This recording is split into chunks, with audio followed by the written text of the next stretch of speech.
বহুতল আবাসনগুলোতে ভোট কেন্দ্র তৈরিতে তৎপরতা এবার কমিশন দেখাচ্ছে। আজ কলকাতায় আসছেন deputy election commissioner Gyanesh Bharati.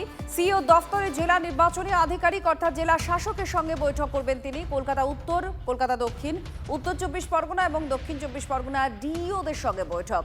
বহুতলে vote গ্রহণ কেন্দ্র তৈরি নিয়ে জেলা শাসকদের রিপোর্ট চেয়েছিল কমিশন। এই কাজে তাদের সমীক্ষায় অভাব রয়েছে বলেও জানায় কমিশন। এর আগেও রিপোর্ট চাওয়া হয়েছিল, তখন এই মন্তব্য করা হয়।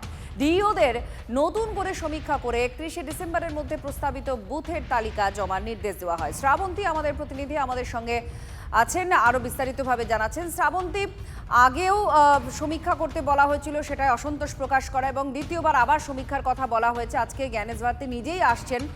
তো মূলত প্রাথমিক রিপোর্ট কি পাওয়া যাচ্ছে, কি ধরনের রিপোর্ট এসেছে?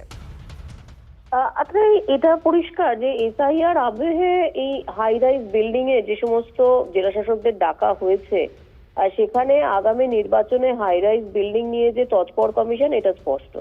আজকের বিকেলবেলা 3টের সময় যে সমস্ত জেলাশাসকদের এলাকায় বেশি হাই রাইজ রয়েছে তাদেরকেই ডাকা হয়েছে। এর মধ্যে উত্তর কলকাতা, দক্ষিণ কলকাতা, উত্তর 24 পরগনা, দক্ষিণ 24 পরগনার জেলাশাসকরা সশরীরে থাকবেন কমিশনের দপ্তরে। যেরকমটা এর আগে বলা হয়েছিল যে হাই রাইজ বিল্ডিং নিয়ে যাবতীয় রিপোর্ট, সেটা আজকের কতখানি তৈরি হয়েছে সেটা যেমন জ্ঞানেশ ভারতী জানতে চাইবেন। একই দিকে কত সংখ্যায় আবাসনগুলি রয়েছে, সেই সংখ্যায় কত এক একটি আবাসনে কত বাসিন্দা রয়েছে এবং সেখানে বুথ কেন্দ্র করতে গেলে কিরকম পরিমাণ নিরাপত্তার প্রয়োজনীয়তা রয়েছে, এই সমস্ত বিষয়গুলি উঠে আসতে পারে। নিঃসন্দেহে এসআইআর আবহে যখন হাই রাইজ নিয়ে আলোচনা হচ্ছে তখন আগামী নির্বাচনে এটাই অনেকটা গুরুত্ব দিয়ে দেখছে, এটা বলাই যেতে পারে। আজকে ধন্যবাদ শ্রাবন্তী আমাদের প্রতিনিধির সঙ্গে।